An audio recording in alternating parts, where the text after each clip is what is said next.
What's going on, guys? Ryan O'Toole back here again, giving you guys part 2 of another classic review. If you guys are new here, feel free to click that subscribe button and that bell notification icon for more reviews, reactions, rankings, and more movie content. A few weeks ago, I watched for the very first time as well as reviewed The Godfather, which is considered to be one of the greatest films ever made. As you all know, there's 3 Godfather movies. I have not seen any of them.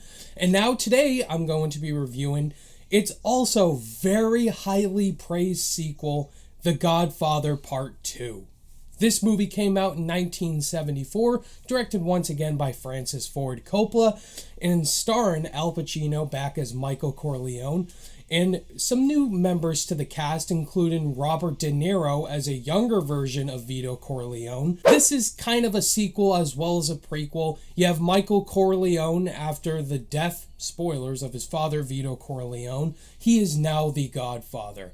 He is the lead mafia boss, and he is the one that's in charge of the whole business, and it's pretty much him, his family life, and it's starting to crumble. And then the prequel timeline, you have young Vito Corleone, played by Robert De Niro, and it's showing his rise to becoming the Godfather.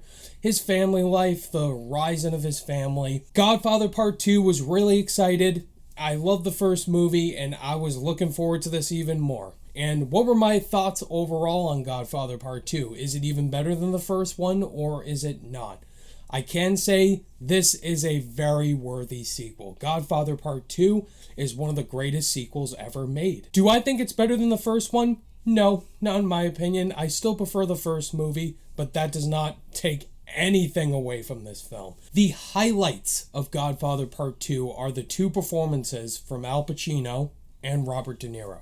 Starting with Al Pacino back as Michael Corleone. He's the main character in here, which I felt he was the main character just like in the first movie over Marlon Brando. He's so powerful when it comes to his ego, and in here, he is striding that ego beyond belief. And Al Pacino, this is one of his best performances of all time that I have seen. Just the character of Michael, how he's likable and very unlikable at the same time. He's not a perfect person at all. You can debate that he's a villain. And many of the actions he does in this movie is just goes to the next level in terms of character development. He focuses on the crime parts more than his actual family.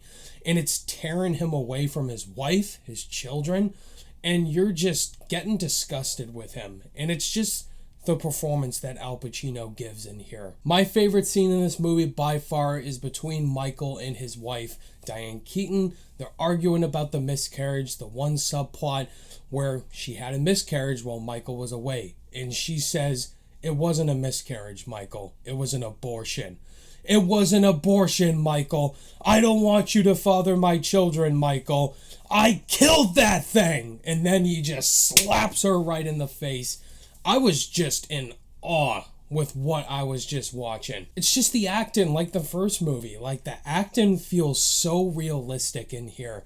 Like, you get the criminal mob mafia world as well as just realistic family aspects combined to one. That's what made the first 2 Godfather movies so classic. Like, it's just a family, but they're also part of the mob. Robert De Niro won the Oscar for this movie. He was excellent. Robert De Niro, like, I was just blown away by his performance in here. I would definitely say this is one of my favorite performances that I've seen from De Niro by far.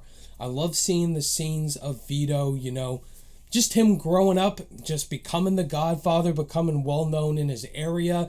He's just working to pay for a living and having children.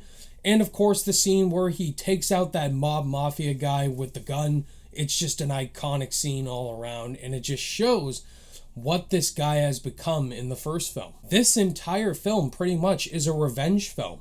The first act in particular completely slaps you across the face. It's all about revenge. Michael is almost assassinated, and he has to go out and try to find out who the man responsible was, who the mole was.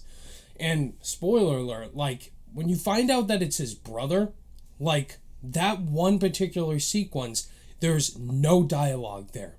The scene in the auditorium, and you just see the look of shock on Michael's face. Like, it's called betrayal. Like, that scene in particular is the perfect definition of what betrayal is. The first two Godfather films do a great job of bringing up powerful supporting cast performances all around. You got De Niro and Robert Duvall, who was in the first movie. He returns in here. He's great. Talia Shire as well. You may know her from the first movie. She gives an even better performance in here. I think the last 20 to 10 minutes of this movie kind of was pushing the message a little bit.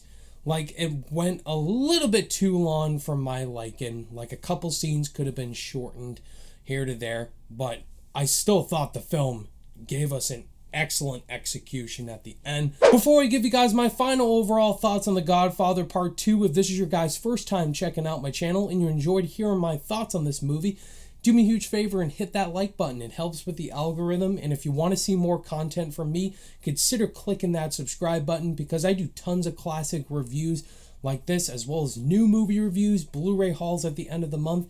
And if you're interested, I do a podcast called the Fallen for Film Podcast with Colin Williams, where we dive into all the newest trends in movie news. We have guests on from time to time, and we talk tons of movie content in an in-depth analysis. Podcast platform links are in the description if you're interested. Godfather Part 2 is just as good as the first one. Even though I prefer the first movie, I still think this is a very worthy sequel. All the performances all around, Pacino, De Niro, Duvall, Shire, all incredible. It presents everything that you love about the first film and does it just like in here. A little bit too long, but I still think it is a worthy sequel. On my rating scale, The Godfather Part 2, just like the first film, of course, gets an A+. There you have it, guys. That is my thoughts on The Godfather Part 2. Have you guys seen The Godfather Part 2 yet? And what are your thoughts on this film? Do you love it? Just think it's okay, or do you absolutely hate it? Let's talk about it down below in the comments. Thank you guys as always for watching this classic review. All my social media links are in the description below, and I'll see you guys in the next video. Bye.